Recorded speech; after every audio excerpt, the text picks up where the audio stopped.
বর্তমান সমাজেও বহু মানুষ তার আধ্যাত্মিক মার্গে গুরু আশ্রয় করছে। তবে এই সমাজে যারা দীক্ষা গ্রহণ করেছেন বা যারা দীক্ষা গ্রহণ করবেন বা যারা ভাবছেন যে দীক্ষা গ্রহণ করব, এরকম বহু মানুষের মধ্যে এখনো প্রশ্ন হয় যে গুরু আসলে কি, আমরা কেন গুরুর পদ আশ্রয় করব, দীক্ষা কেন নেব, দীক্ষা মন্ত্রের কি প্রয়োজন, দীক্ষাটা কি, এরকম বহু প্রশ্ন বর্তমান সমাজে মানুষের মধ্যে হয়। তো আমরা সেই সকল বিষয়ে আজকের এই ভিডিওতে আলোচনা করব, শাস্ত্রের মাধ্যমে শাস্ত্রকে আশ্রয় করব। তাহলে চলুন ভিডিওটি শুরু করা যাক।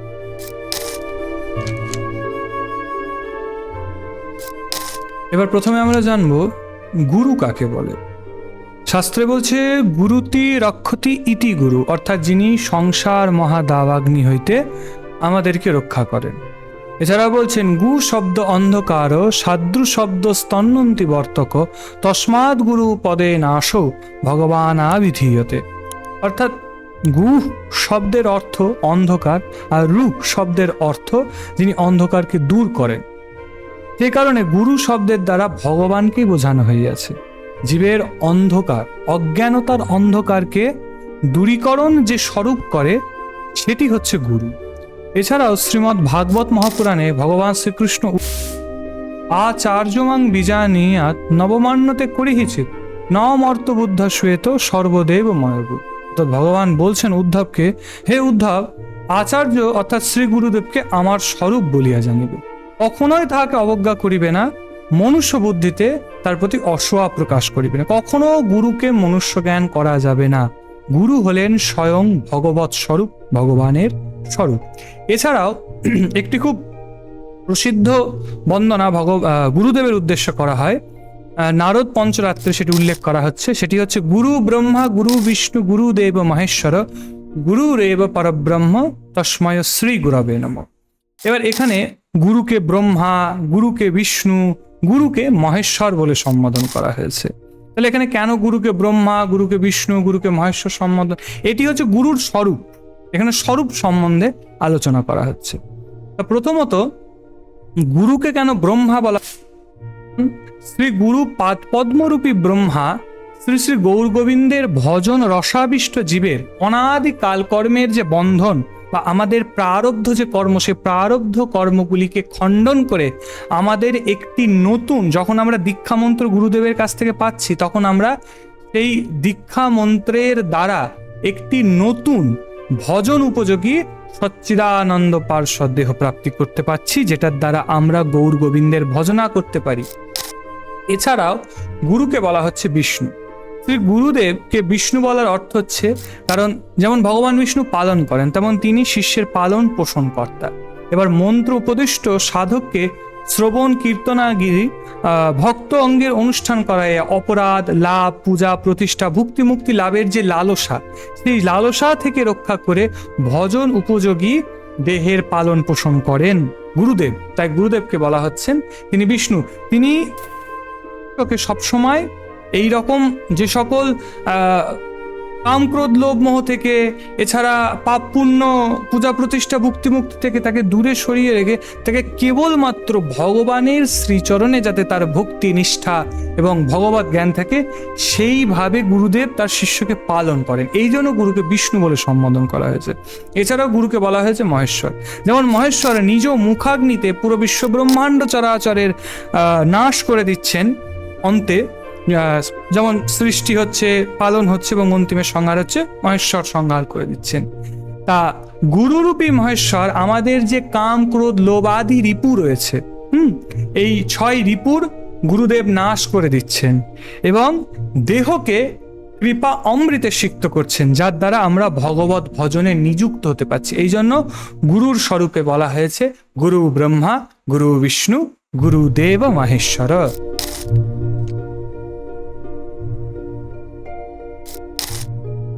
এরপর আমরা জানব দীক্ষা কাহাকে বলে। এ সম্বন্ধে শ্রীজীব গোস্বামীপাদ ভক্তি সন্দর্ভ গ্রন্থে বলছেন, দিব্য জ্ঞানং যত দদাত কুর্জাত পাপস্য সংক্ষয়ম তস্মা দীক্ষেতি সাপ্রোক্তা দেশি কয়স্ত কবিদয়। অর্থাৎ যাহা হইতে দিব্যজ্ঞান লাভ হয় এবং পাপসমূহ সমগ্ররূপে বিনাশ প্রাপ্ত হয়। গুরুদেব আমাদের কর্ণে বীজমন্ত্র প্রদান করছে, তার দ্বারা আমার যত প্রারব্ধ কর্মের নাশ হয়ে যাচ্ছে। গুরু মুখ নিঃসৃত যে মন্ত্র, সেই মন্ত্রের এমন ক্ষমতা, সে আমার প্রারব্ধ কর্মের নাশ করে আমাকে একটি নতুন দেহ দিচ্ছে, নতুন জন্ম দিচ্ছে, যার দ্বারা আমি ভগবত ভজন সাধন করছি।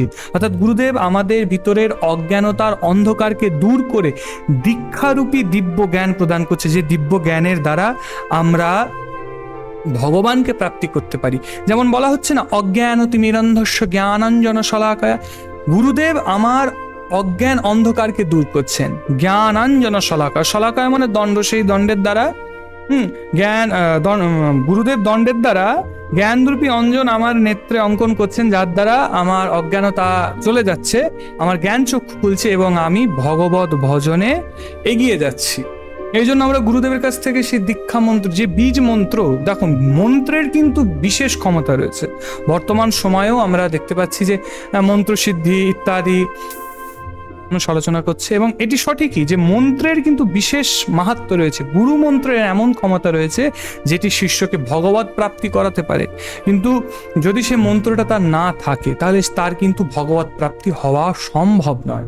হ্যাঁ, সেই জন্য আমরা গুরুদেবের কাছ থেকে দীক্ষা মন্ত্ররূপী যে দিব্য জ্ঞান, সেই দিব্য জ্ঞানকে লাভ করছি, যার দ্বারা আমাদের পাপের নাশ হচ্ছে, আমরা ভগবত ভজনে এগিয়ে যাচ্ছি। এই যে দীক্ষা অর্থাৎ দিব্য জ্ঞানং, হ্যাঁ, গুরুদেব আমাদের অন্ধকারের ভিতরের সব অজ্ঞানতার অন্ধকার, কুলসতা, সেগুলার নাশ করে দিচ্ছেন, করে আমাদের মধ্যে সেই দিব্য জ্ঞান সঞ্চার করে দিচ্ছেন। তাই আমরা এটিকে দীক্ষা বলে সম্বোধন করছি। শ্রীজীব গোস্বামীপাদ ভক্তি সন্দর্ভে এটিকে দীক্ষা বলে সম্বোধন করছেন। এবার বিষয়টি হচ্ছে যে আমরা দীক্ষা গ্রহণ কেন করব, দীক্ষা গ্রহণের প্রয়োজনীয়তা এ সম্বন্ধে মহাদেব অদীক্ষিতস্য বাম্রু কৃতং সর্বম নিরর্থকম পশু জনিম বাপনন্তি দীক্ষা বিরহিত জন। মহাদেব দেবী পার্বতীকে বলছেন যে, হে বামরু পার্বতী, ভগবান মন্ত্রে অদীক্ষিত ব্যক্তির দান পুণ্যাদি সমস্ত কর্মই বৃথা হইয়া যায়। অদীক্ষিত ব্যক্তি মৃত্যুর পর পশু জনিতে গিয়া জন্মগ্রহণ করে। আমরা যদি দীক্ষা গ্রহণ না করি, আমাদের সব ভগবত ভজন তো নষ্ট হলো, পরবর্তী জন্ম আমরা পশুজনী পাচ্ছি। এছাড়াও যোগ শিক্ষা উপনিষদে দেখা যাচ্ছে, সেখানে বলছেন কর্ণধারং গুরুং প্রাপ তদ্বাক্যং প্লব ও দৃঢ়ং অভ্যাস ও বাসনা শক্তা তরন্তি ভবসাগরম। অর্থাৎ সংসার সাগর পার হইবার জন্য শ্রী গুরুপাদ পদ্মের আশ্রয় গ্রহণ করিবে। শ্রী গুরুদেবের উপদেশ সংসার সাগর পার হইবার নৌকা। গোবিন্দ সেবার বাসনা সহিত মন্ত্র অভ্যাস দ্বারা সংসার সাগর পার হওয়া যায়। এছাড়াও শাস্ত্রে বলছে যে দ্বিজাও নামানুপতনাং সকর্ম যথাধিকারানাস্তি স্বচ্ছোপনয়নাদনু। অর্থাৎ যেমন ব্রাহ্মণ কুলে জন্মগ্রহণ করলে কি হয়, আমাদের পূর্বে যদি উপনয়ন সংস্কার আদি না হয়, তাহলে কিন্তু আমরা সন্ধ্যা বন্দনাদি করবার জন্য সে অধিকার লাভ করতে পারি না। আমাদের আগে উপনয়ন হবে, তারপরে আমরা সন্ধ্যা বন্দনাদি করতে পারবো, কারণ সন্ধ্যা বন্দনা হচ্ছে একটি বর্ণ ধর্ম বিশেষ। কিন্তু ভক্তি বিনা কৃষ্ণ প্রাপ্তি হয় না। ওই জন্য যে ব্রাহ্মণের উপনয়ন হয়েছে, সে যদি কৃষ্ণ সেবা গোবিন্দ সেবা করতে চায়, তাহলে তাকে অবশ্যই কৃষ্ণ মন্ত্রে দীক্ষা গ্রহণ করতে হবে। আমাদের যদি ভগবত ভজন করতে হয়, আমাদের যদি ভগবত পথে এগিয়ে যেতে হয়, তাহলে আমাদের প্রথমত দীক্ষা গ্রহণ করতে হবে, এটি শাস্ত্র বলে দিল, এবং আমাদের গুরুকে আশ্রয় করতে হবে। কেন? কারণ সাপোজ আমরা যদি এখন একটি প্রসিদ্ধ জায়গা রয়েছে হাজারদুয়ারি মুর্শিদাবাদে, এখন কেউ যদি হাজারদুয়ারি বেড়াতে যায়, তাহলে সে কি করবে? সে একটা গাইড নেবে, যাতে সে ভালোভাবে সহজে সেই জায়গাটাকে দেখতে পারে।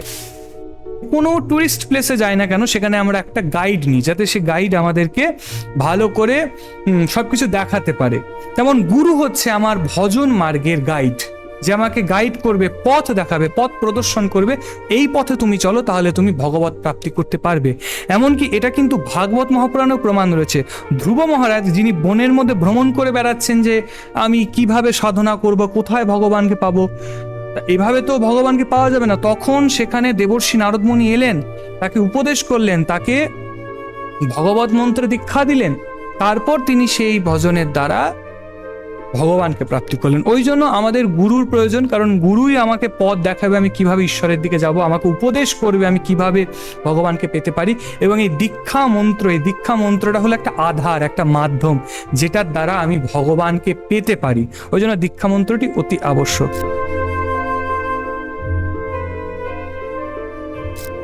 মাস শুদ্ধি মানে দীক্ষা কোন কোন এ সম্বন্ধে গৌতমী তন্ত্রে বলছে যে চৈত্রে পুরুষার্থ, শ্রাবণে পূর্ণায়ু, ফাল্গুনে সর্বকামনা পূর্ণ হয়।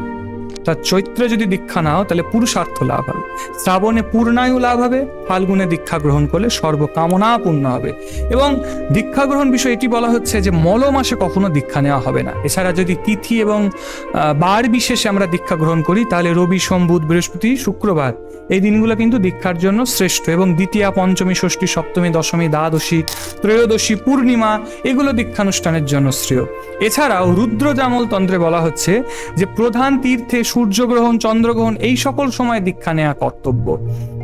এই সময়গুলোতে কখনো দ্বিধা করা হবে না। এবং সূর্যগ্রহণের মতন শ্রেষ্ঠ দিন নেই দীক্ষা গ্রহণ করবার, এটি রুদ্রজামল তন্ত্রে বলছে। এছাড়াও যদি আমরা সদ্গুরুর দুর্লভ দর্শন পাই, সদ্গুরুর যদি দুর্লভ সঙ্গটা যদি আমরা পাই, তাহলে যখন গুরুদেব আমাকে উপদেশ করছে না সেই সময় দীক্ষা গ্রহণ করার জন্য প্রশস্ত, এর জন্য বিন্দু মাত্র দ্বিধা করবে না, এটি রুদ্রজামল তন্ত্র বলছে। ওই জন্য আমাদের অবশ্যই দীক্ষা গ্রহণ করবার প্রয়োজনীয়তা রয়েছে, গুরুর চরণাশ্রয় করবার প্রয়োজনীয়তা রয়েছে, যার দ্বারা আমরা ভগবানকে প্রাপ্তি করতে পারি। যদি ভিডিওটা ভালো লেগে থাকে তাহলে অবশ্যই চ্যানেলটিকে সাবস্ক্রাইব করবেন, পেজ ফলো করবেন, ভিডিওটি কেমন লাগলো জানাবেন এবং অবশ্যই ভিডিওটিকে লাইক করবেন।